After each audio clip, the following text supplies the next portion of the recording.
We're back here on CBS Sports HQ. We're after the recent fire sale, if you will, that involved trading star players Sauce Gardner and Quinnen Williams for a massive haul of draft picks. The New York Jets are near the top of the NFL draft board for the #1 overall pick. Right now, the Jets have a 19% chance to claim that top pick, as you see here. You also see the 2 and 6 Browns up there as well, with just a 1% chance. Both teams actually face off this weekend. Now, for much more on the battle for the #1 overall pick, let's go ahead and say hello to our friends Ran Carthon and Ryan Wilson. Guys, great to see you. Both teams at the top of the draft order. Jets already making some moves, building for the future, picking up some draft picks, as I mentioned. Ran, for the Jets, how do you start with rebuilding? And Ryan, I want you to go ahead and follow and hit from the Browns' perspective. Well, you immediately start by, like you said, having a fire sale on Tuesday and getting rid of those valuable assets and claiming getting more draft picks. And the quiet part about the moves they made, particularly the one with the Indianapolis Colts, is that you get a young, talented wide receiver in Adonai Mitchell and adding him to the fold, which will really help in terms of having young talent that you can develop.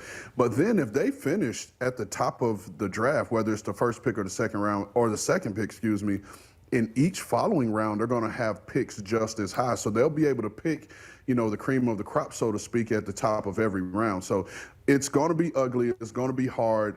And I'm interested to see how the players are going to respond in terms of how they're going to play. But the plan and what they want to do is very visible and very understanding. As you can see here on this graphic, that's 8 picks that you know for sure will come in the top 40 to top 50 over the next 2 years. And what better way to build your roster to move forward? Okay, so that's the Jets' perspective and their plan. Ryan, what about the Browns? Yeah, they're in a different situation. They do have 2 first-round picks because they traded down, as you see here, from 2 to 5 in the last draft to allow the Jaguars to get Travis Hunter. They got Mason Graham. They got Carson Schlesinger, the linebacker, at the top of the second round. They got 2 running backs. They got Harold Fannin Jr. round 3, who, by the way, is currently leading this team. So they do have assets, not quite the assets that we saw from the trade that the Jets pulled off. The other thing to keep in mind is, of all the players I just mentioned, they also drafted 2 quarterbacks. And I think it's fair to say, as we sit here, the Browns currently have the 7th pick, but they have the ammunition to move up if they want to.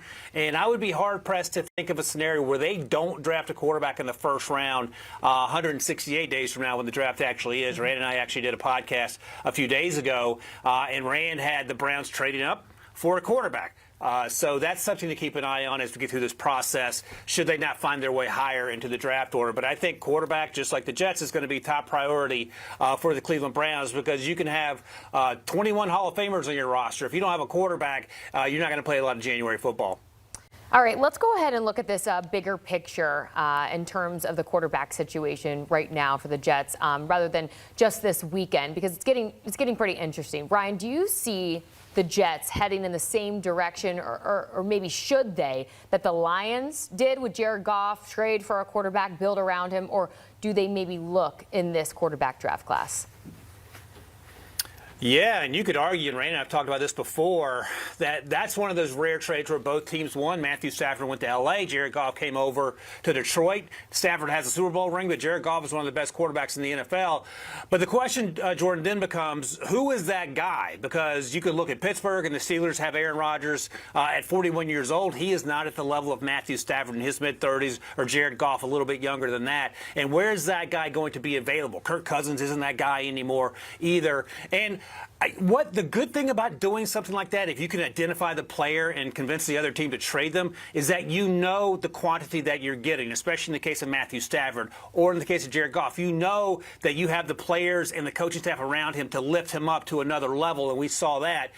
By the way, guys like Baker Mayfield, Sam Darnold, even Daniel Jones, maybe you get a discount on a guy who hasn't worked out as his initial destination, and then you turn him into the player that you want him to be. The concern is you have to make sure you have the infrastructure in place, and a lot of reasons that these teams are picking so high in the draft is because they have lacked that infrastructure. So there are a lot of what-ifs to work through, but if you can identify that guy and surround him with players and coaches, you might get a bargain. All right, Ram, before you respond here, earlier today, Jets head coach Aaron Glenn was very non-committal on naming his starting quarterback ahead of this upcoming game. Take a listen to this. You plan on naming a starter Sunday? Say it again? A starter quarterback for Sunday. We have a quarterback.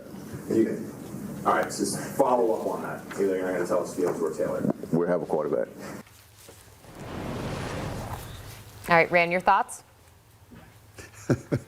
That's his inner Bill Parcells kicking in. I don't think he was non-committal at all. I think it's just gamesmanship, and he just doesn't want Jim Schwartz to be able to prepare for either one, because there are two different game plans you're going to have if you're preparing for Justin Fields versus you preparing for Tyrod Taylor. And so I think for him, so gamesmanship and not letting the opponent know. There's nothing in the NFL rule books that tells you that you have to speak publicly about who's going to start and play for you. As long as you're in compliance with the practice reps and the designation, whether they're full, limited, or out, you don't have to have your game day roster set till 90 minutes before the football game.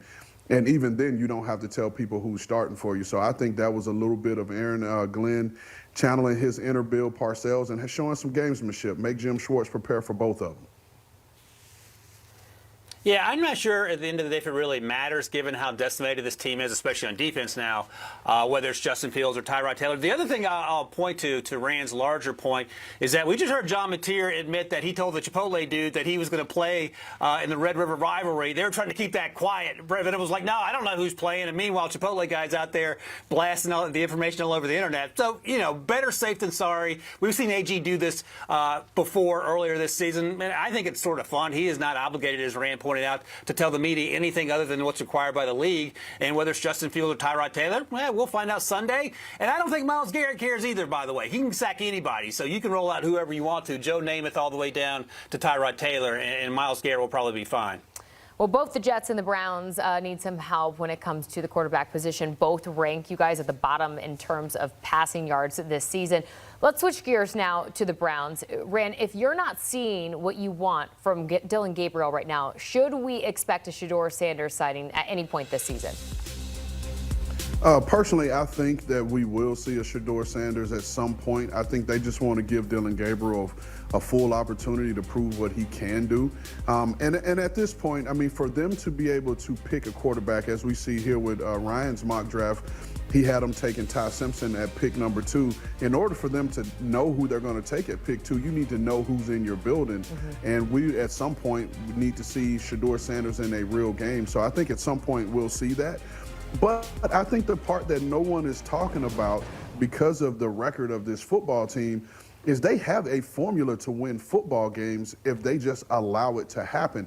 You have a really good defense, you have a strong defense, and you have a strong running game, which is led by the rookie second-round draft pick, Quinshon Judkins. It is okay to turn around and hand the ball off and play that style of football. It's not cute, it's not sexy, but it leads to wins. And in the games that they have been able to win is because Quinshon Judkins had led them in rushing and was able to put the ball in the end zone. Let's go ahead and get zero in. That's 100% right. Go ahead, Ryan. Go ahead. Go ahead, Jordan. Sorry. No, I mean, I think Rand's exactly right. And you don't have to overthink it when you have a young quarterback. And I think he's also right that Shedeur should play, just so you have an idea.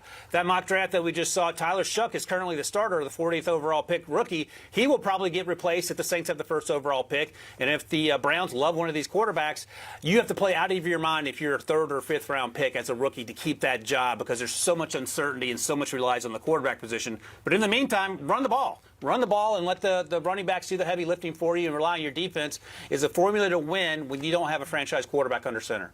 Well, those Browns enter as a slight 2.5-point favorite ahead of kickoff, 1 o'clock on CBS against the Jets. Ryan, I'll come right back to you on this. Who you got in this game?